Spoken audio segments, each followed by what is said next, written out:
Okay, so this video here is on how to work out the cubic capacity of a cone frustum.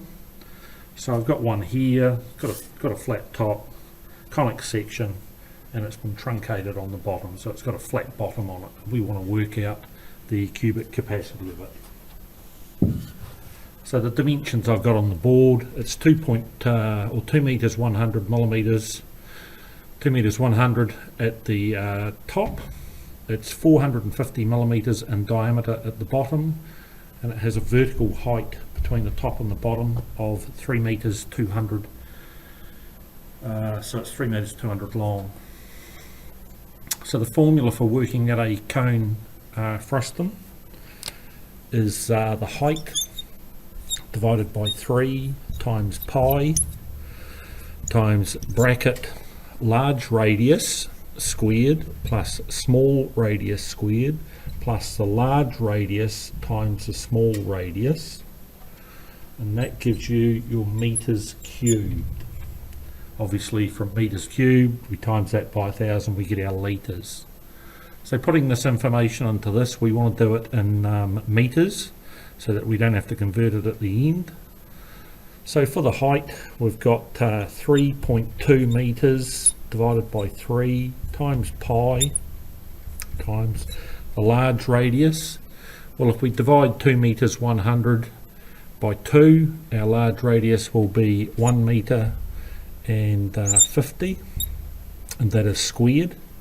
And then we add it to half of dividing the 450 by 2, we get a radius of 0.225 meters squared, plus we're going to times the large radius 1.05 times the small radius of 0.225, and that will give us our meters cubed.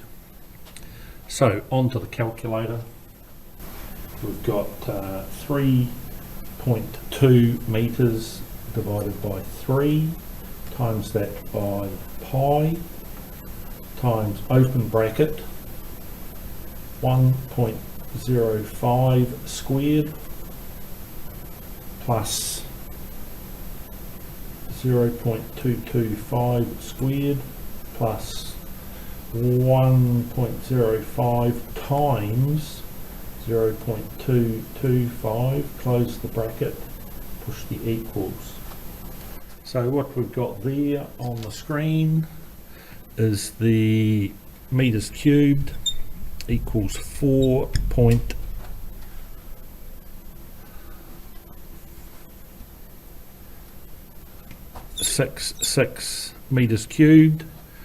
If we times that by 1,000, we will end up with 4,660 litres. So that is how you determine the cubic capacity in metres and litres for a cone frustum. Thank you.